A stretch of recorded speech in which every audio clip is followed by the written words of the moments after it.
Hello' বন্ধু, current আছামলৈ স্বাগতম। আজি আপোনালোকক মই কেইটামান অতি গুৰুত্বপূৰ্ণ কথা অৱগত কৰিবলৈ লৈছোঁ। সেইকেইটা হৈছে সাঁচি গছৰ আগৰ কি, সাঁচি গছৰ ধূনা কি, সাঁচি গছৰ আঁতৰ কি, সাঁচি গছত কি পোকে খায়, সাঁচি গছত কি ভেঁকুৰ লাগে, আৰু সাঁচি গছৰ মালবিলাকৰ যিবিলাক আঁতৰ হয় সেইবিলাকৰ নামবিলাক কি, বা সাঁচি গছ ক'ত পোৱা যায়, এই সকলোখিনি বিতং তথ্য লৈ মই আজি আপোনালোকৰ মাজলৈ আহিছোঁ। আশা কৰিছোঁ মই আপোনালোকৰ পৰা ভাল সঁহাৰি পাম, আপোনালোক উপকৃত হ'ব।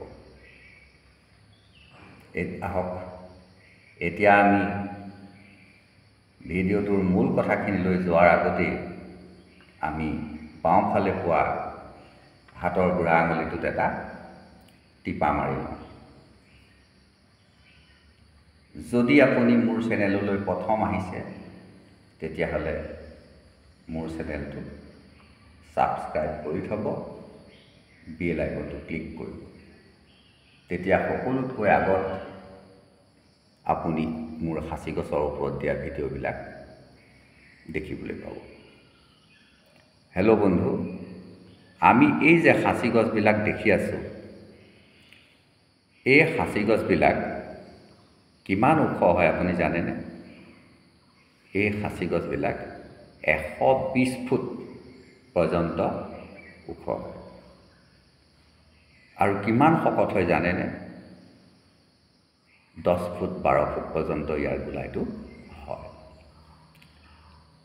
কালি মই যিকেইটা ভিডিঅ' দিছোঁ তাত আপোনালোকে দেখিবলৈ পাব যে প্ৰকাণ্ড প্ৰকাণ্ড কিছুমান তেলী সাঁচি আৰু ভুৱা সাঁচি মই আপোনালোকক অৱগত কৰিছোঁ। এতিয়া কথা হ'ল, এই সাঁচি গছবিলাকত, আপুনি দেখি থকা সাঁচি গছবিলাকত যেতিয়া জিউ জেৰা কনফিটা নামৰ এবিধ পোকে আক্ৰমণ কৰে, আকৌ কৈছোঁ, জিউ জেৰা কনফিটা, এই পোকটোৱে যেতিয়া আক্ৰমণ কৰে, অৰ্থাৎ ইয়াৰ মধ্যাংশটো খাই পেলায়। যেতিয়া মধ্যাংশটো খাই পেলায়, তাৰপিছতে ইয়াত কি হ'ল, ফেকো এক্ৰমেনিয়া নামৰ এটা ভেঁকুৰ উৎপন্ন হয়। ফেকো এক্ৰমেনিয়া, এই ভেঁকুৰটো যেতিয়া তাত উৎপন্ন হয়, তেতিয়া সাঁচি গছডালৰ ভিতৰত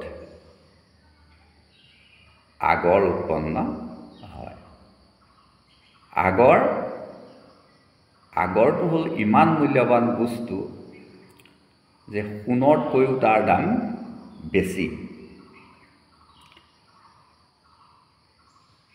এই যিটো মই পোকৰ কথা ক'লোঁ, জিউ জেৰা কনফিটা নামৰ এই পলুটো কিন্তু পৃথিৱীৰ বিভিন্ন জেগাত আপুনি দেখিবলৈ নাপায়। ইয়াত মাত্ৰ অসমৰ, উজনি অসমৰ কিছু অংশত এই পোকটো দেখিবলৈ পোৱা যায়। অৰ্থাৎ অসমৰ ই একচেটিয়া সম্পদ। যেনেকৈ কাজিৰঙা অভয়াৰণ্যত গড় পোৱা যায়, বা গুজৰাটৰ গিৰ অৰণ্যত সিংহ পোৱা যায়, বা মানাহ অভয়াৰণ্যত আপুনি নলবান্দৰ দেখিবলৈ পাব, বা গিবনত আপুনি নেজ দীঘল বান্দৰটো, হলৌ বান্দৰ বা আৰু সোণালী বান্দৰ আপুনি দেখিবলৈ পাব। কিন্তু পৃথিৱীৰ অন্য জেগাত ইয়াক কেতিয়াও নাপায়। যেনেকৈ মেৰু অঞ্চলত বগা ভালুক পোৱা যায়। হেল্ল' বন্ধু, এতিয়া হৈছে, যদি পৃথিৱীৰ বিভিন্ন দেশত সাঁচি গছৰ খেতি কৰিছে, কিন্তু এই মালটো যদি নধৰে, অৰ্থাৎ এই জিৰো জেৰা কণফিটা পোকটো যদি নাই, তেতিয়া তাৰ সাঁচি গছবিলাকত মাল নধৰিব নেকি? ধৰিব। তেওঁলোকে কৃত্ৰিমভাৱে কিছুমান উপায় অৱলম্বন কৰি ইয়াত আগৰ উৎপাদন কৰে। কিন্তু শেহতীয়াভাৱে এতিয়া অসমত ইনকুলেশ্যন কৰাৰ ব্যৱস্থা এটা প্ৰচলন হৈছে, অৰ্থাৎ বিজ্ঞানীসকলে, গৱেষকসকলে চেষ্টা চলাইছে যে এই সাঁচি গছডালত কৃত্ৰিম উপায়ে কেনেকৈ আগৰ তৈয়াৰ কৰিব পৰা হয়। এতিয়া যিটো আমাৰ সাঁচি গছৰ পৰা তেল তৈয়াৰ কৰা হয়, অৰ্থাৎ আঁতৰ তৈয়াৰ কৰা হয়, সেই আঁতৰতকৈ কিন্তু ইয়াৰ কাঠটোৰ মূল্য বেছি। মানে ধূনা, যিটো ধূনা হিচাপে জ্বলোৱা হয়, তাৰ মূল্য কিন্তু আঁতৰতকৈ 3 গুণ। হেল্ল' বন্ধু, এইটো কিয় হৈছে যে আপোনাৰ আঁতৰটো সুদা কাঠডালৰ পৰাও বনাব পৰা হয়, একো মাল চাল নথকা কাঠডালৰ পৰাও বনাব পৰা হয়। আৰু এই যেতিয়া ডেগত ইয়াক এটা নিৰ্দিষ্ট উত্তাপত 14-15 দিন হিট দিয়া হয়, তেতিয়া কিছুমান মাল সৃষ্টি হয়, মানে আঁতৰ সৃষ্টি হয়। সেইবিলাকৰ নাম হ'ল কাৰামাল, বহামাল, চিনমাল, বয়ামাল আদি ভাগ কৰা হৈছে। এইবিলাক অসমত কিন্তু বিক্ৰী নহয়। এইবিলাক কোনো অসমীয়া মানুহে বা আমাৰ যিখিনি উত্তৰ পূৰ্বাঞ্চলত বা ভাৰততো ইয়াৰ প্ৰচলন খুব কম আছে। সেইখিনি আপোনাৰ একেবাৰে বাহিৰলৈ গুচি যায়। সেইখিনি আপোনাৰ প্ৰথমতে হোজাইলৈ গুচি গ'ল, হোজাইৰ পৰা আপোনাৰ ডুবাইলৈ গুচি গ'ল। ডুবাই হ'ল পৃথিৱীৰ 1 নম্বৰ চহৰ বা দেশ, য'ত মানুহে কোটি কোটি টকা এদিনতে খৰচ কৰি পেলাব পাৰে। ইমানেই ধনী দেশ যে কোটি টকা এদিনতেই জ্বলাই দিব পাৰে, আগৰখিনি জ্বলাই দিব পাৰে আৰু জ্বলাই আছে। গতিকে তেনেকুৱা দেশলৈ এই বস্তুটো গুচি যায়। এতিয়া কথা হ'ল, আপুনি এইটো কেতিয়া অসমত কেতিয়া উদ্ভাৱন হ'ল, এই সাঁচি গছৰ কেতিয়া উদ্ভাৱন হ'ল? এইটো আমাৰ সাঁচি গছৰ বিষয়ে কিন্তু আপুনি 4 বেদ 14 শাস্ত্ৰ 18 পুৰাণতো বিচাৰি নাপায়, কিন্তু চাব জানিলে আপুনি পাব। এতিয়া আপুনি কীৰ্তনত হৰমোহনত যদি গুচি যায়, তাতো এই অগৰুৰ কথাটো আছে, অগৰু বুলি আছে। আপুনি যদি ভাগৱতৰ পুতনা বধলৈ যায়, যেতিয়া পুতনাই কৃষ্ণক বধ কৰিলে, বধ কৰোৱাৰ পিছত যিখিনি মন্ত্ৰৰে মাকে তেওঁক খুচি কৰিছিল, তাতো এই অগৰুৰ কথা পোৱা যায়। বা কংসৰ গাটো এই অগৰুৰ লেপন দিয়া হৈছিল। সদায় কুজিবায়ে চন্দন পিন্ধাইছিলে আৰু তাৰ লগতে অগৰুটো ব্যৱহাৰ কৰিছিলে। ইয়াক উদ্ভাৱন কৰিছিলে ৰজা হৰিচন্দ্ৰই। ইয়াৰ কিছুমান আখ্যান উপাখ্যান আছে, যিখিনিলৈ গৈ থাকিলে কিন্তু ভিডিঅ'টো দীঘলীয়া হ'ব। ৰজা হৰিচন্দ্ৰই যেতিয়া সৰ্বশ্ৰান্ত হৈ অৰণ্যত ঘূৰি ফুৰিছিল, তেওঁ যেতিয়া খাবৰ কাৰণে খাদ্য প্ৰস্তুত কৰিছিল, সেই মুহূৰ্ততে তেওঁ এই গছডাল কাটি পেলাই নি যেতিয়া ভাত বনাইছিল, মানে গছডাল কোমল, এই কোমল গছডালকে কাটি পেলাই যেতিয়া ভাত বনাইছিল, আৰু যেতিয়া যিটো সুগন্ধ উৎপন্ন হৈছিল, সেই সুগন্ধটোতেই ৰজা হৰিচন্দ্ৰই ইয়াক চিনি পাইছিল। আৰু তেওঁৰ মন প্ৰাণ যেতিয়া পুলকিত হৈ গৈছিল, তেওঁ বুজিবলৈ বেছি দেৰি নালাগিছিল যে এইজোপা হ'ল অতি মূল্যৱান গছ, যিজোপাই আমাৰ হেৰুৱা সকলোখিনি সম্পদ ঘূৰাই আনিব পাৰে। ঠিক যেনেকৈ মহাদেৱ আৰু পাৰ্বতীৰ মাজত এদিন কাজিয়া হ'ল। চাওক, কাজিয়া অকল আপোনাৰ বা মোৰে পত্নীৰ লগত কাজিয়া হয় এনেকুৱা নহয়। শ্ৰীকৃষ্ণও হৈছিলে, মহাদেৱৰো হৈছিল। পাৰ্বতীয়েনো ঘুনুচাৰ বাৰীলৈ গুচি গৈছিল নে কৃষ্ণক এৰি? ঠিক তেনেকৈ হৰ পাৰ্বতীৰ মাজত যেতিয়া কাজিয়াৰ সৃষ্টি হ'ল, ভয়ংকৰ কাজিয়া, শিৱৰ বহুত খং উঠিলে। কিন্তু শিৱ যদিও খঙাল কিন্তু বহুত সহনশীল গুণ তেওঁৰ আছে। তেওঁ কি কৰিলে, হাবিলৈ গুচি গ'ল। তেওঁ হাবিলৈ গুচি গ'ল। হাবিত গৈ পেলানি তেওঁ যেতিয়া হাবিৰ মাজত কিছু দেৰি থাকিলে, তেওঁ দেখিলে যে মোৰ মনটো একেবাৰে পুলকিত হৈ গৈছে। মোৰ দেখোন খং ৰাগবিলাক নাইকিয়া হৈ গৈছে, মোৰচোন মগজটো একেবাৰে শান্ত হৈ গৈছে। কিয় এনে হৈছে? তেওঁ বহুত চিন্তা কৰিলে। চিন্তা কৰি তেওঁ ঘৰলৈ গুচি গ'ল। দেখিলে পাৰ্বতীৰ লগত আকৌ মৰম চেনেহেৰে আগৰ দৰেই জীৱন নিৰ্বাহ কৰিলে। আকৌ এদিন লাগিলে। আকৌ এদিন যেতিয়া কাজিয়া লাগিলে, মতানৈক্য হ'ল, মনোমালিন্য হ'ল, তেওঁ ভাবিলে যে মই পৰীক্ষা হিচাপে মই আকৌ আগৰ বাৰীখনলৈকে গুচি যাওঁ। তেওঁ আকৌ আগৰ হাবিখনলৈকে গুচি গ'ল। হাবিখনলৈ যোৱাৰ পিছত তেওঁ দেখিলে যে তেওঁ দেখোন যিখিনি মায়াত বুৰ গৈছিলে, সেই মায়াখিনি দেখোন আঁতৰি গৈছে। সংৰাগখিনিচোন আঁতৰি গৈছে। এনেকৈয়ে তেওঁ ভাং গছ আৱিষ্কাৰ কৰিলে। অৰ্থাৎ সেই অৰণ্যখনত প্ৰচুৰ ভাং গছ আছিলে। আৰু ভাং আমাৰ মাজত এটা বিশ্বাস আহিলে যে ভাঙে মানুহৰ দেহ মন সুস্থ কৰে। কিন্তু খাব লাগে বুলি কোনো কথা নাই। আমাৰ মানুহবিলাকে কিন্তু তাক খাবলৈ ধৰিলে। আচলতে ভাং খাব নালাগে। ভাং গছজোপা কাষত থাকিলে বা ভাঙৰ গোন্ধ পালে মানুহৰ এটা পৰিৱৰ্তন দেহলৈ আহে। ঠিক তেনেকৈ এই অকণমান যদি সাঁচি গছৰ কাঠ পুৰি পেলাই নি তাৰ গোন্ধ লোৱা হয়, মানুহৰ দেহ মন শান্ত হৈ যায়।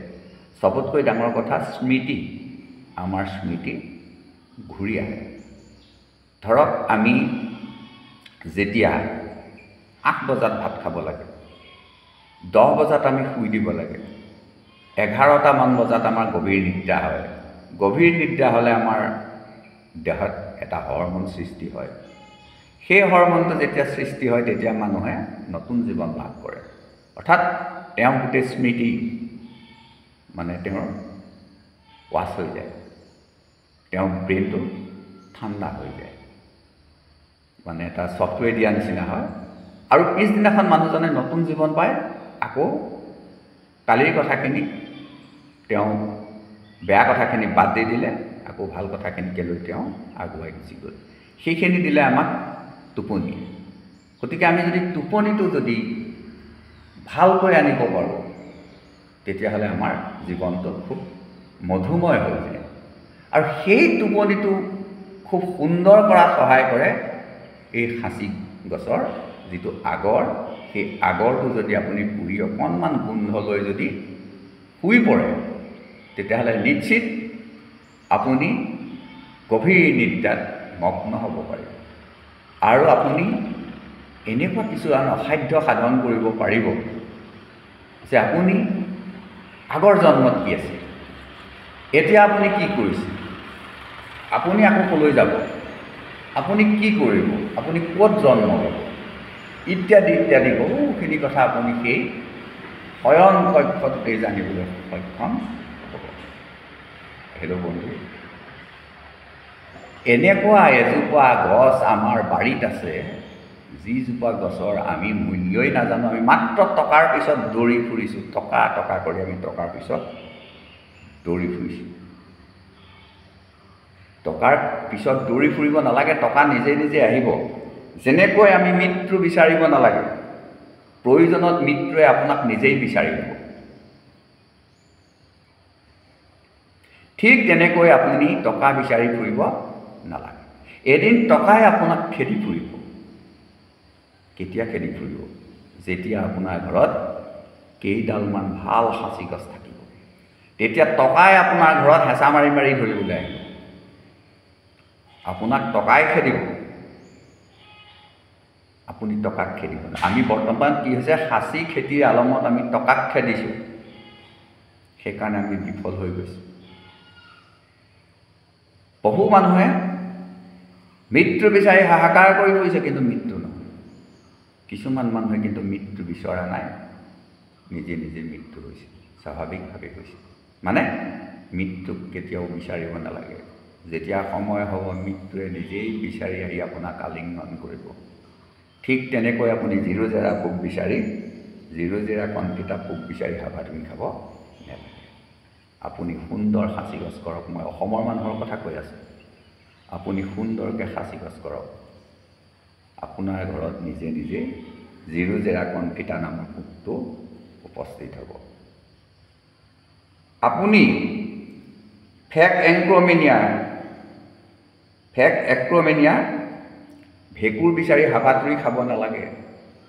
নিজেই নিজেই আপোনাৰ খাচী গছজোপাত উৎপন্ন হ'ব। মাত্ৰ সময় লাগিব। আৰু মই সদায় কৈ আছোঁ যে 30 বছৰ, মিনিমাম 30 বছৰ লাগিব। 30 বছৰতহে আপুনি এই আগৰটো পাবলৈ সক্ষম হ'ব, বা এই মালটো পাবলৈ সক্ষম হ'ব, বা এই ধূনাটো পাবলৈ সক্ষম হ'ব।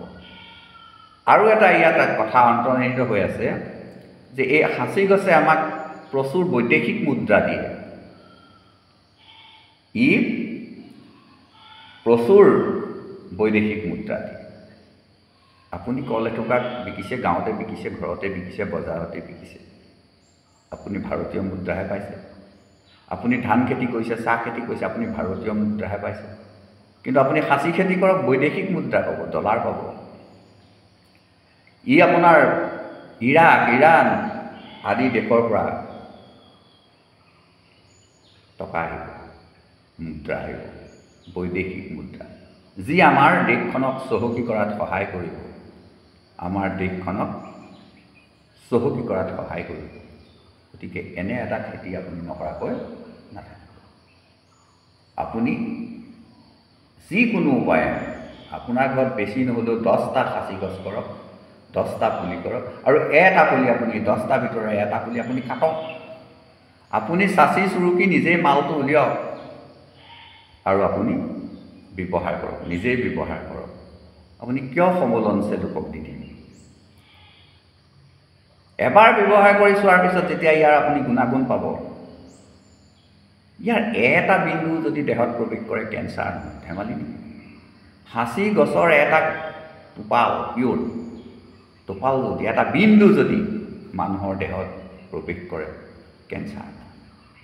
কেঞ্চাৰ কি? কেঞ্চাৰটো প্ৰত্যেকজনৰ মানুহৰ দেহতে আছে। প্ৰত্যেকজন মানুহৰ দেহাতেই কেঞ্চাৰৰ কোষ আছেই। কিন্তু যেতিয়া সিহঁতি লগ লাগি যায়, কেঞ্চাৰৰ কোষবিলাক লগ লাগি যায়, তেতিয়া সিহঁতি গোট মাৰি একে জেগাতে সিহঁতৰ বংশ বৃদ্ধি কৰিবলৈ আৰম্ভ কৰে। তেতিয়াই মানুহ এজন মৃত্যুমুখত পৰে। কিন্তু যেতিয়া সিহঁতক লগ লাগিবলৈ দিয়া নাযায়, কেঞ্চাৰৰ কোষবিলাকক লগ লাগিবলৈ দিয়া নাযায়, সিহঁতক ভাঙি পেলোৱা হয়, টুকুৰা টুকুৰকৈ সিহঁতক ভাঙি পেলোৱা হয়, কেঞ্চাৰৰ কোষবিলাক ধ্বংস কৰি পেলোৱা হয়, তেতিয়া কেঞ্চাৰ। আৰু সেইটো কাম কৰিব এই সাঁচি গছৰ আঁতৰ। আপুনি ধোঁৱা হিচাপে ব্যৱহাৰ কৰক,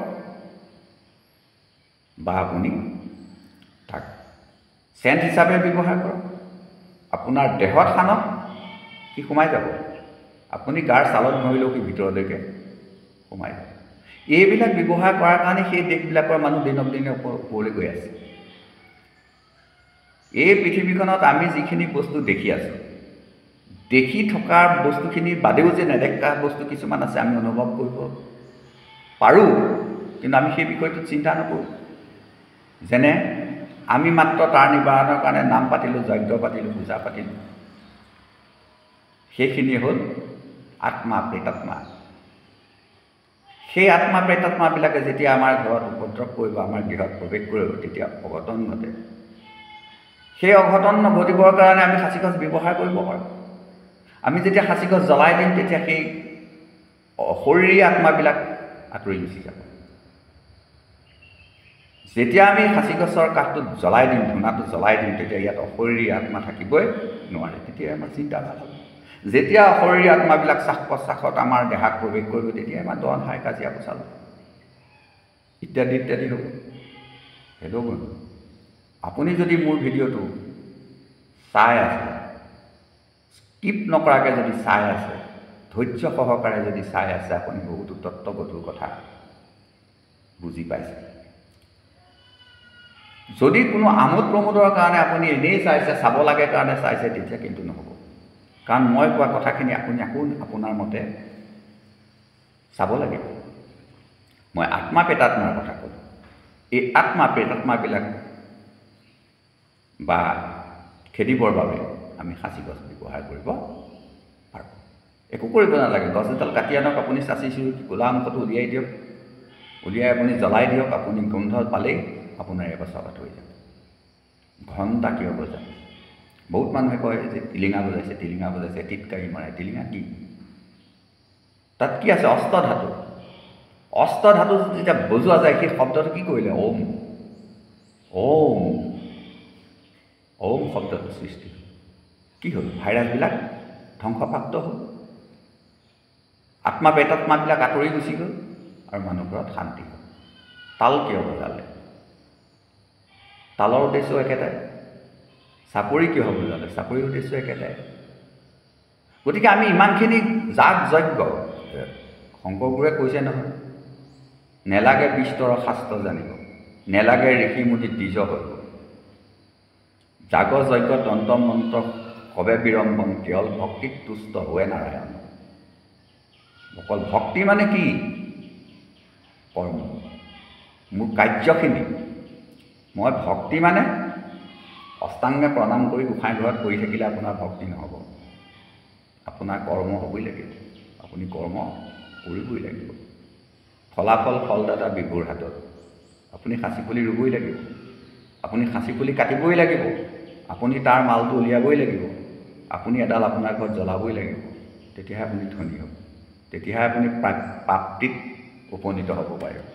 যদি সাঁচি গছৰ খেতি কৰি অকল বিকিম বিকিম বিকিম কৰি যদি আপুনি ভাবি আছে, কি কৰিবলৈ টকা? আপুনি টকা লৈ আহিছে নে লৈ যাব?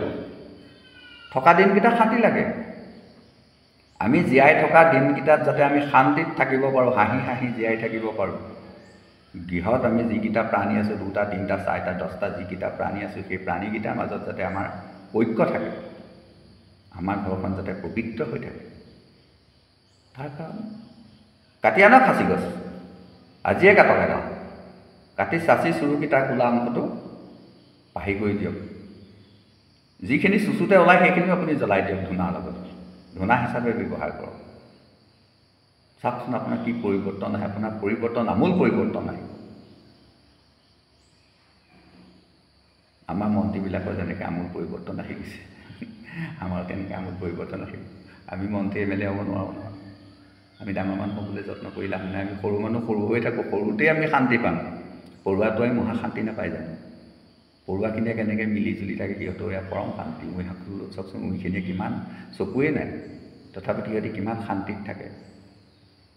মাখি এটা মাৰি পেলাই দিয়কচোন, এটা পৰুৱা আহিব, সি লগে লগে হাজাৰ হাজাৰ পৰুৱা মাতি লৈ আহিব, মিলি জুলি কাম কৰি আছে। যে আমি মানুহবিলাকে কি কৰিছোঁ? আমি জীৱশ্ৰেষ্ঠ বুলি কৈছোঁ, নিজেই নিজক গৌৰৱ কৰিছোঁ। তাৰ বাদে কি? আপুনি কোনোবা এজন পণ্ডিতৰ ওচৰত চাবলৈ যাওক, চিধাই ক'ব আপোনাৰ শত্ৰু কাষতে আছে। আপোনাৰ একদম দৃঢ় বিশ্বাস হৈ গ'ল যে হয়, শত্ৰু মোৰ কাষতে আছে। কিন্তু শত্ৰুক মৃত্যু আপুনি কৰি লওক। অতি টেলেণ্ট মানুহ সেইবিলাক, তেওঁলোকে চিধাই কৈ দিব আপোনাৰ শত্ৰু আপোনাৰ কাষতে আছে, আপুনি ভাবি ল'লে। আপোনাৰ ঘৰখনত সোমালে কিবা গাটো বেয়া লাগে, আপুনি হয় বুলি ভাবিলে, কিবা পুতি থোৱা আছে, বছ তেওঁলোকে এক্টিং কৰি কিবা এটা উলিয়াই দেখুৱাই দিলে, আপুনি হয় বুলি ভাবি ল'লে। নহয়, তেওঁলোকে বুজি পায়।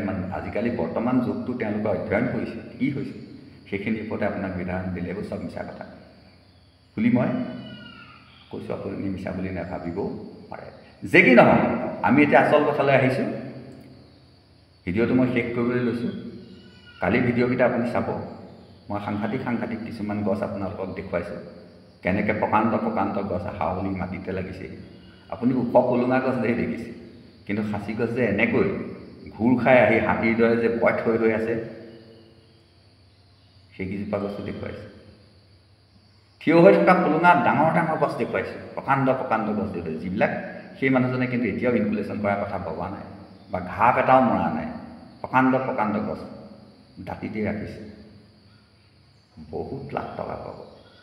সেইবিলাক গছৰ ভিডিঅ' কৰিবলৈ অলপ ভয়ো লাগে, কাৰণ ইমান প্ৰকাণ্ড গছ ঘৰৰ দাঁতিতে আছে। মই ভিডিঅ'টো কৰি লৈ আহিম, দুদিনৰ পিছত যদি কিবা অঘটন ঘটে, সেই মোৰ ভিডিঅ'খিনি কৰাৰ কাৰণে এইটো হ'ল।